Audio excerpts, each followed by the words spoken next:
Il y a une partie, c'était notre engagement contre le terrorisme depuis 2013. On avait raison. Je crois qu'on a oublié de nous dire merci. C'est pas grave, ça viendra avec le temps. L'ingratitude, je suis bien placé pour le savoir, c'est une maladie non transmissible à l'homme. Mais je le dis pour tous les gouvernants africains qui n'ont pas eu le courage, vis-à-vis de leurs opinions publiques, de le porter, aucun d'entre eux ne serait aujourd'hui avec un pays souverain si l'armée française ne s'était pas déployée dans cette région. Il a aussi insulté tous les Africains dans ses propos. Il y a une partie qui a retenu mon attention, là où il parlait d'ingratitude, et que l'ingratitude est une maladie non transmissible aux humains. Lui, il est humain, notre ingratitude n'est pas transmissible à lui. Voilà comment ce monsieur voit l'Afrique, voit les Africains. Nous ne sommes pas des humains à ses yeux. Peut-être que c'est lui qui n'est pas humain, il ne se met pas dans la classe des humains. Mais s'il y a bien un ingrat, c'est bien lui. Je pense que s'il n'est pas athée et qu'il prie, à chaque matin qu'il se réveille et qu'il prie, il devrait aussi prier les Africains. Parce que c'est grâce à nos ancêtres qu'il existe aujourd'hui une France. Il devra nous prier. À ses yeux, nous ne devons pas être des humains, nous sommes plus que des humains. Ce sont des messages très forts qu'il passe. Moi, je pleure le peuple français. Mais quand même, il est bien pour l'Afrique. Il est un mal nécessaire pour nous. Ceux qui veulent se réveiller, se réveillent. Ceux qui ne veulent pas se réveiller, comme on le dit, on ne peut pas réveiller quelqu'un qui ne dort pas. Les Africains doivent se réveiller. Nous devons travailler à être indépendants, à faire au moins ce que nos peuples connaissent le bonheur. Et la lutte contre l'impérialisme, c'est ça. Il faut décoloniser les mentalités. Il parle des droits de l'homme, mais il décime des populations ailleurs. L'Africain doit se réveiller, l'Afrique doit se réveiller. Et le combat contre l'impérialisme est permanent. Et je vous invite à incorporer ce combat, à travailler en sorte que nous soyons réellement indépendants, que nous soyons autosuffisants et que nous puissions nous développer, connaître le bonheur, ce à quoi notre peuple aspire. Dans les propos d'Emmanuel Macron sur l'Afrique, eh bien, tout Africain conscient devrait donc comprendre très vite tout ce qu'il a pu nous dire et qu'est-ce que ça signifie. Le général Tiani a dit il n'y a pas longtemps du changement donc de tactique ou de stratégie des forces françaises en Afrique. Et je pense qu'il est venu le confirmer. Il s'agit de dissoudre et de garder un dispositif socle.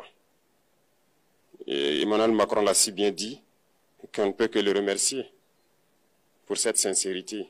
Même si certains ont voulu mettre la poudre aux yeux de leur population, mais la réalité finit par rattraper aussi.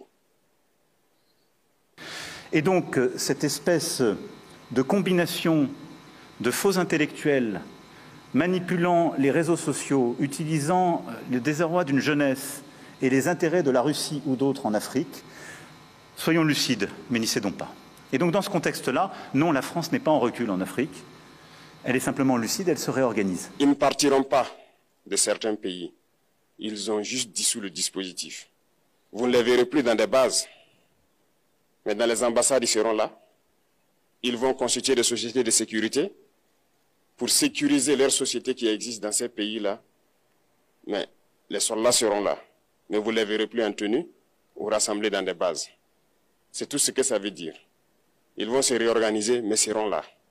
Il a parlé de politesse vis-à-vis de certains chefs d'État en leur donnant la primauté d'annoncer donc la rupture ou le départ des forces françaises. Ça nous importe peu, on peut dire. Mais tout ce que nous savons, c'est que si vous voulez une rupture avec ces forces impérialistes, c'est simple, on dénonce les accords. Tout commence par là-bas. Et je pense que l'exemple du Tchad, en tout cas, est palpable. Ils ont commencé par dénoncer les accords. Sinon, si on ne dénonce pas les accords, juste dire que les bases quittent, on n'a rien fait. Parce que le problème se trouve dans les accords coloniaux de défense qui ont été signés depuis l'indépendance. Le plus dangereux n'est pas ceux-là que vous voyez dans les bases. Le plus dangereux, ce sont les conseillers militaires. Les conseillers militaires existent dans tous ces pays. Ils ont existé au Burkina aussi jusqu'en fin 2022, jusqu'à ce que nous prenions nos responsabilités. Et qui sont ces conseillers militaires? C'est ceux-là qui sont censés mettre en pratique la politique de la France ici. Ils doivent travailler à rendre nos armées très faibles pour que la France puisse toujours avoir l'argument d'exister ici. Sous Blaise Compaoré, ils avaient réussi. Nos sentinelles prenaient donc la garde avec des bâtons. C'est ça que la France veut de nos armées. Lorsque nous arrivons à cette étape, nous n'avons pas le choix que de vouloir qu'ils viennent s'installer. Voilà un peu comment ils travaillent. À l'état-major général des armées, dans tous les états-majors d'armée, dans les écoles, c'est eux qui sont censés dicter la politique de notre armée. C'est eux qui nous disent combien recruter, quand recruter et qu'est-ce qu'il faut en faire. Ils sont dans les écoles pour nous dire comment il faut les former et ainsi de suite. Tant que ces conseillers militaires sont là, vous n'êtes pas indépendant. Votre armée aura juste l'apparence d'une armée qui sera là en train de faire des parades, du cirque. Mais lorsque viendra la guerre, vous vous rendrez compte que la parade, c'est une chose, mais la guerre, c'est une autre chose. Il faut rompre les accords. C'est la seule façon d'avoir une armée indépendante et se construire, être fort. Mais beaucoup de gens ne le comprennent pas peut-être. Et même avec ces accords, la France choisit dans nos États des élèves officiers pour aller les former. C'est à travers ces mêmes accords. Mais en réalité, ces officiers qui partent se former pour la plupart, pour la France, ils viennent pour servir l'État français dans leur pays. Ils ne viennent pas pour servir nos pays. Ils les forment pour qu'ils viennent servir les intérêts de l'État français. J'en veux pour preuve. Lorsque nous nous sommes révoltés, beaucoup d'officiers qui ont été formés en France ont été immédiatement contactés pour leur dire que c'est le moment de se mettre en action parce que vous avez été formés pour ça, pour servir les intérêts de la France. La plupart de ces officiers nous ont rendu compte, nous avons pris acte et nous continuons de suivre. Lorsque un officier formé en France arrive dans son pays et par malheur meurt soit par accident ou bien sur le champ de bataille, en France, il y a une nuit d'hommage aux morts dans l'armée, comme partout ailleurs. À la nuit d'hommage aux morts, on cite le nom de l'officier en question et on dit « mort pour la France ». Il ne le forme pas pour servir son pays, il le forme pour servir leur État. Et dans beaucoup d'États africains, il y en a plein de ces officiers. Combien sont patriotes, Dieu le sait. C'est une leçon que Emmanuel Macron a donnée encore aux chefs d'État africains, de se rattraper et de pouvoir vraiment mener cette lutte contre l'impérialisme. Mes frères et sœurs, Ibrahim Traoré a touché la Guinée sans le savoir. Mes frères et sœurs, la Guinée aujourd'hui, c'est un légionnaire français qui a été formé en France pour les intérêts de la France. Lui, il est président en Guinée aujourd'hui, c'est pour les intérêts de la France, pas pour les intérêts de la Guinée. C'était entre parenthèses. Mes frères et sœurs, Ibrahim Traoré, c'est un don de Dieu pour l'Afrique. C'est un don de Dieu, ce président. C'est un don de Dieu pour l'Afrique. Wallah, Dieu a envoyé ce président au Burkina Faso pour que la tête de notre héros qui s'est battu corps et âme, bec et ongle pour son pays, la tête de Thomas Sankara se repose en paix. Aujourd'hui, Thomas Sankara est fier de là où il se trouve aujourd'hui. Il est fier de là où il est aujourd'hui. Il se dit aujourd'hui que le combat qu'il voulait mener pour ce pays, l'heure est enfin arrivée. Son petit-fils, c'est son petit-fils qui est là aujourd'hui. Et Ibrahim Traoré, nous prions que le bon Dieu donne un président à tous les pays africains comme ce président-là. Comme ce président-là. Inch'Allah Rabbil Alamin. Le bon Dieu. Tandis que lui, il est en train de faire avancer les choses dans son pays en protégeant, tout en protégeant sa population. Dans certains pays africains, je ne vais pas aller loin parce que mon pays, c'est mon pays que je connais parfaitement.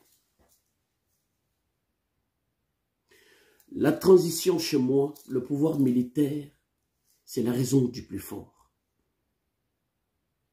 Nous sommes en train de créer, de construire, de créer les cercueils, de créer les cimetières pour la population, propre population, qu'ils sont venus gouverner, mes frères et sœurs. Que Dieu sauve cette Afrique. Que Dieu sauve les Africains. Que Dieu protège Ibrahim Traoré, ce président patriote panafricain. Il est vraiment lucide, ce président. Il est vraiment lucide, ce président. Il est très intelligent, ce président. Et patriote, ce président. Il est vraiment lucide, encore une fois. Il voit clairement les choses telles qu'elles sont. Mes frères et sœurs, vous qui me regardez, prière de partager largement cette vidéo, s'il vous plaît. Pour encourager, encore et encore, ce jeune président, son Excellence, le capitaine Ibrahim Traoré, encourager le général Cher Tigani du Niger, encourager le général Assimi Goïta du Mali, de continuer sur cette lancée, de ne changer pour rien au monde.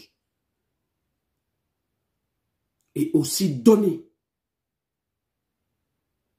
cette noble idée à tous les autres pays africains qui n'ont pas pris ce chemin de venir vers ces trois pays-là pour mener le combat ensemble. Vive l'Afrique! Vive les fils et filles de l'Afrique! Et vive la paix dans notre maison mère, le continent africain. Je vous remercie.